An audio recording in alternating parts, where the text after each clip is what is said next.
The Someone You Should Know podcast with Rick Anthony, sponsored by Summarize. Repurpose podcast, webinars, and interviews for social media, websites, and email with the help of AI, all thanks to the help of Summarize. Hi, I'm Rick Anthony, and welcome to the Someone You Should Know podcast, the podcast that focuses on musicians, authors, and interesting people. We like to say we're making a difference one artist at a time. So sit back, have a cold one, and get ready to meet someone you should know. My guest this time on the Someone You Should Know podcast is an indie artist who's been in Nashville for like the last 6 years before moving back to Michigan. Her punk-like attitude and voice have all been often compared to Avril Lavigne and Wet Leg, but with an edgy sophistication that makes her a true original. She's got some great music we're going to share today. Will you please welcome my friend Lunchbox Rachel? Hey, how's it going? I got to ask you, Rachel, what's the origins of the Lunchbox Rachel name? I never thought that would be my most frequently asked question, but here we are again. Yep. So I had, when I was little, there was a bunch of Rachels in like my daycare or babysitter, whatever you want to call it. And I had cool lunch boxes. So they differentiated me by calling me Lunchbox Rachel. Oh, son of a gun. The name just stuck, and it's easy to spell, so it's easy to find online. Yeah, I'm guessing that, you know, if you go ahead and do like Facebook or something like that, there's not going to be many Lunchbox Rachels out there, right? No, so far I'm the only one, thankfully. A true original. It's a true original in the name, but also in her music and music stylings too, as I'll talk about in just a bit here. Now, growing up, what was your why for getting into music? I think I moved a lot when I was growing up, and not like all over the country or anything, but I had a lot of uprooted chapters that were all going on in that middle school age. And I think for me, music was the constant that I needed. And I always knew I wanted to pursue it after that, to be able to give it back to the next round of people who needed music that resonated with them. And that's just always stuck with me. It's never led me astray. And that's why I love it. Awesome. Very good. Now, your bio mentions that a lot of pioneering female bands inspired you. Blondie, Alanis Morissette, The Runaways. Yeah, I think they're not afraid to push back and be who they are, no matter what expectations are put on them.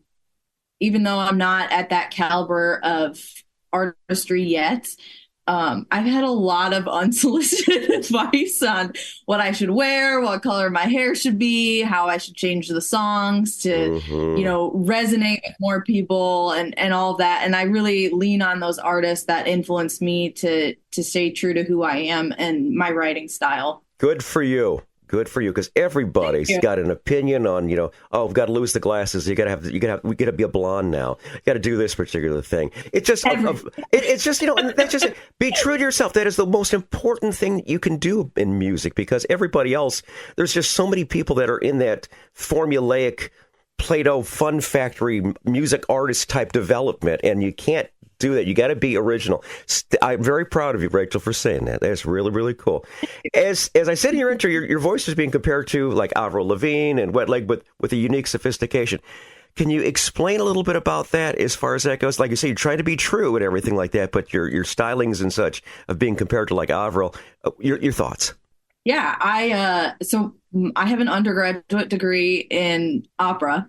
Get out of here. Classical. I love it. Yeah, I've done every Mozart aria you can think of. But I really was like, I don't know, after college, I had kind of a shift of like, I want to be able to create what I'm performing.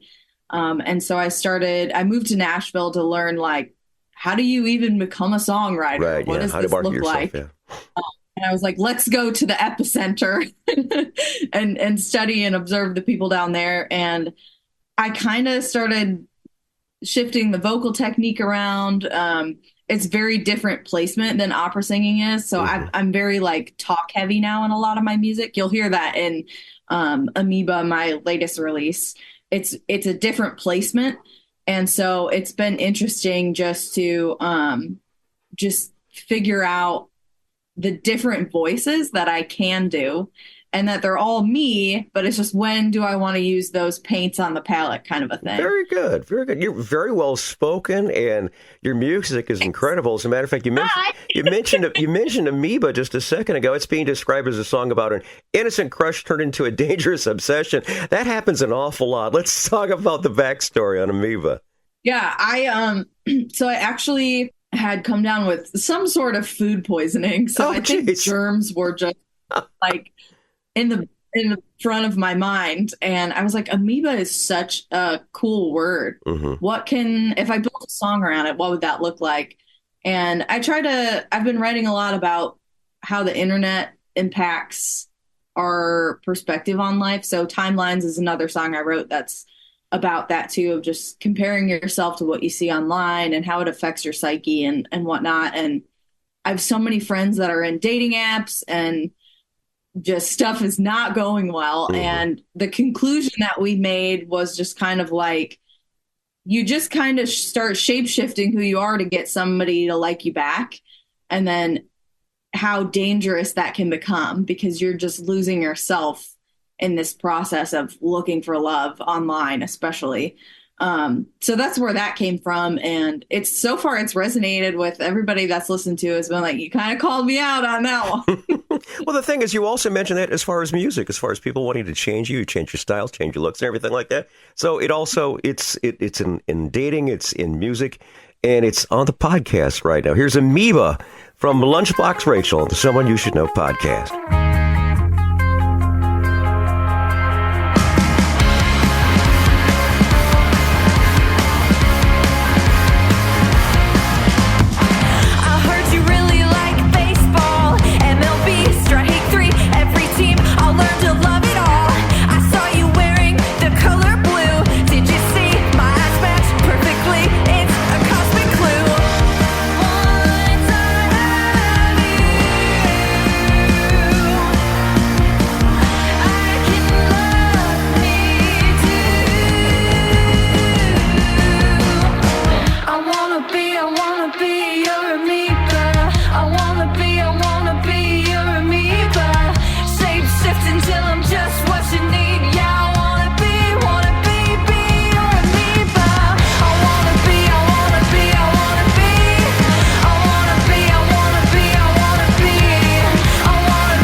That's Amoeba by Lunchbox Rachel. More great music from her is coming up in just a bit. But before we continue, I want to say thanks so much for tuning into the Someone You Should Know podcast. Heard on the web at someoneyoushouldknowpodcast.com. If you go there, you're going to find our recent news, our archive of more than 170 episodes.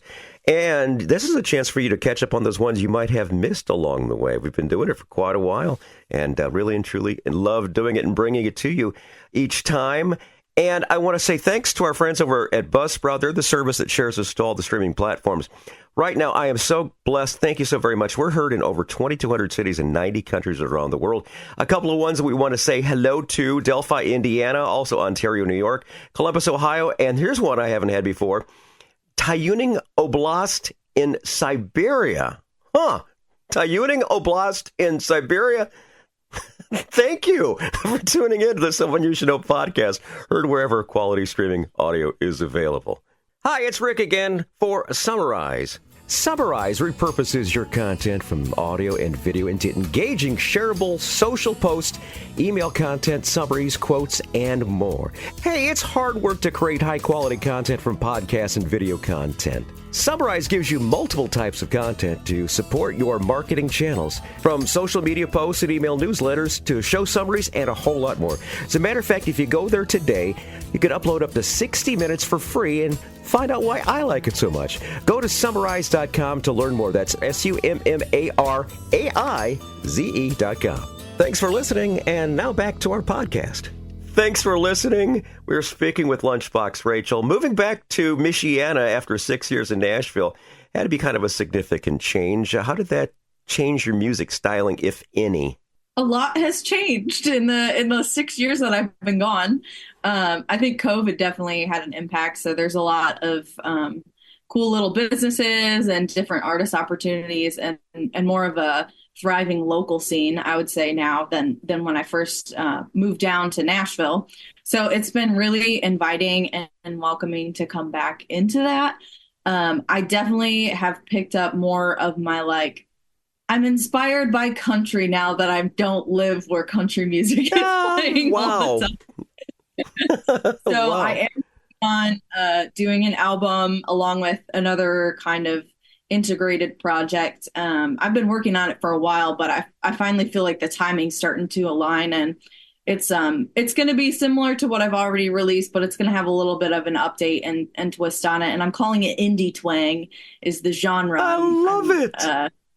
It too, yeah. So if I put the Wikipedia entry as indie twang, I'd say artists like Lunchbox Rachel. Yeah. And that's probably the only one that's going to pop up for a while. I love it. I love it. Once again, you're an original Lunchbox Rachel. Jeez, that is so cool. And with a background, you said your undergraduate degree was in opera, correct? Mm-hmm. Okay, where did you get your degree at, hon? Valparaiso University. You're kidding. Oh my gosh, that's 10 miles away from us down the road here. Son of a gun. That is so, so cool. Now, because of your background in opera, when you go in the studio nowadays, I mean, someone like me could actually sound very good on microphone thanks to vocal processing and production trickery, but you're pitch perfect. How did you develop that styling? Is that something that you've always had? Did that happen during your college days, or how did you come up with such a pitch perfect vocal quality? Yeah, I think it's definitely something I've worked on over the years. Your voice is a muscle, so the more you work it out, the more you condition it, the better it gets, and you just keep kind of honing your skills over time. I'm not always 100% pitch perfect. I'm going to tell you that right now. I'm still very much a human being in the studio, and obviously we use the best takes of everything. But in Amoeba and Timelines, in the bridge sections in the background, you can hear me doing the opera vocals. So we kind of we cut a bunch of different just improv operatic sounding vocal takes and just slapped a ton of reverb on there to give it like that really cathedraly echoey sound. I'm like, that might be my little signature move is the bridge is kind of this spacey, ethereal, I don't know, just lift in the song, if you will. But it's definitely not 100% perfect all the time, but I try my very, very best to do the minimal amount of tweaking and adjusting, just because I think it resonates differently with people when you know it's a real vocal take and it's not it's not compressed down to into somebody else's voice, especially with all the AI stuff that's going on now. Absolutely. Totally agree with you. Once again, being an original. Your songwriting is said to be inspired by the rock of the heartland. Can you elaborate on that particular statement? Yeah, I grew up on Chicago classic rock and XRT and the Drive, and those are, when I'm like down and out, that is what I go back to, is my childhood music. So I think my birth song was probably like a Journey Journey song or something. My dad is a huge fan of that kind of music, so I just grew up surrounded by that, and it's always just what I come back to. It's what speaks to me most. That's very good. You're very well spoken, Rachel. I'm very proud of you. You're a great guest to have on. I really enjoying this. Let's talk about what's next for Lunchbox Rachel. I'm getting a band together up here. I have like quite a few projects going on actually right now. Trying to just go out to open mics and meet new people and check out the new venues and things that have opened since I've been back. And it's going into tourist season in Southwest Michigan. So there's going to be a lot more performance pop-ups and songwriter nights and things like that to do. So I'm doing that. And then at the same time, just finishing up writing on the album that I've been working on. And really, I'm doing a lot of drafts and making sure I'm not rushing on this one, and just really trying to make a quality album that can reach a lot of people, hopefully. Very good. Touch all those different genres as far as that goes. How about social media? What's the best way for people to keep up with you and what's going on? Yeah, I have my website's under construction right now. Hopefully it won't be by the time the album and information and whatnot gets updated. But I am active on Instagram, Facebook, TikTok, getting Snapchat. I don't really have Twitter anymore, or however you pronounce it. I can't ever figure out how to pronounce X. So yeah, I'm everywhere, and I like to interact with people and follow. I'll follow you back, and I'm doing it the right way, I'd like to think, and of how I would want to be treated by artists and things. So I like having conversations with people and connecting with, if you have a band or you have a small business or something, like send it to me so we can connect. Awesome. Very good. Now, you mentioned the fact that you're going to be touring and hitting a lot. It's tourist season in southern Michigan. It's all over the place as well, too. But have you noticed that area has got a lot of craft breweries, a lot of wineries, I think and a lot of the wheat. Yeah. I was like, well, this is new when I came back, because I don't know when they legalized it in Michigan, but I was like, there's an awful lot of coffee shops and writers' rounds and different craft breweries and all this fun stuff that's popped up, and as well as dispensaries. So I'm curious to know if that's all tends to be tied together. But I think it's to help creativity. Everyone, for individuality and creativity, I think is what it's supposed to be too. And it allows you another avenue to go out and perform on some of these different stages and such. And every time you meet a new person, that's another opportunity for them to spread the word about Lunchbox Rachel, because that's what we're doing here on this podcast. I got to ask you, this next feature is my personal favorite. It's something that we've done ever since this thing started back in the late 90s. It's called Tales from the Road. These are those infamous road stories where things didn't go quite as planned. It could be a big venue. It could be a small venue. It could be something that happened in the studio. Lunchbox Rachel, what would you say would be your Tales from the Road? Well, since we talked about Blondie, I've made a fatal error. I was working an event and I was working backstage, and I was like the person in charge of doing the button of being like, yeah, you can come back. No, let me see your pass, that kind of thing. Okay. And Blondie was performing one night, and this is before I like really did a deep dive into their stuff. And the drummer was wearing like a black t-shirt and jeans.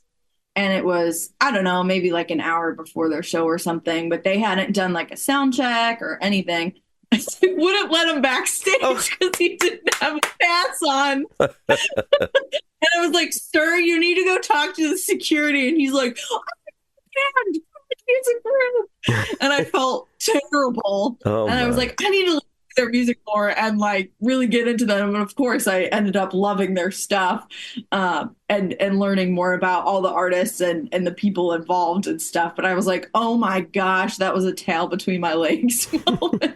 You know something? I saw a video of something very similar to that, where it was a band that was about ready to take the stage, and a female security guard backstage says, no, you need a pass to get on stage. She goes, I'm the lead singer. And he goes, she felt embarrassed, and he goes, no, don't feel embarrassed. This is what you're getting paid to do. So don't feel embarrassed. Yeah, and he gave her a hug and everything, did a selfie with her and everything. So it was kind of cool.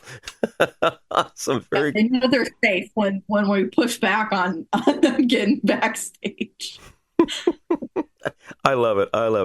All right, we're going to wrap up the show with a song you've mentioned a couple of times previously. Timelines. What's the story in this closing track that we're going to feature? Yeah, I wrote that when I moved to Nashville, and I was feeling just kind of drowned in comparisons.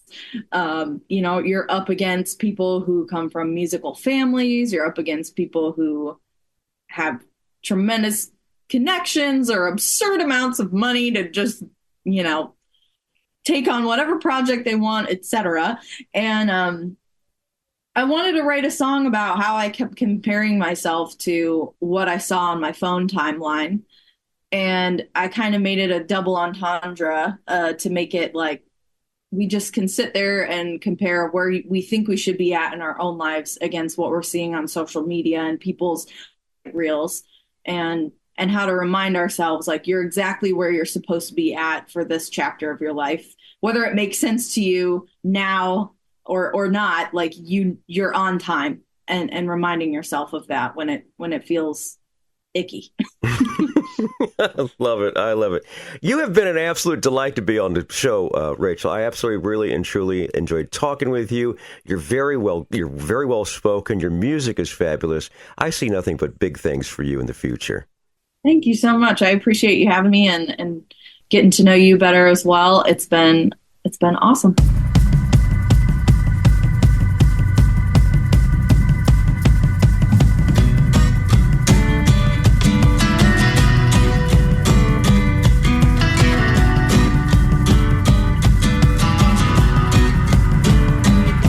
Step 1, get a degree. Step 2, find a good job. Step 3, make bank. Step 4, fall in love. I thought I'd have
Thanks. Hi, this is Rick Anthony, thanking you again for listening to this episode of Someone You Should Know. Now, if you're an aspiring musician or an established musician that's looking for a little exposure, I invite you to drop us a line at someoneyoushouldknowpodcast@gmail.com. That's someoneyoushouldknowpodcast@gmail.com.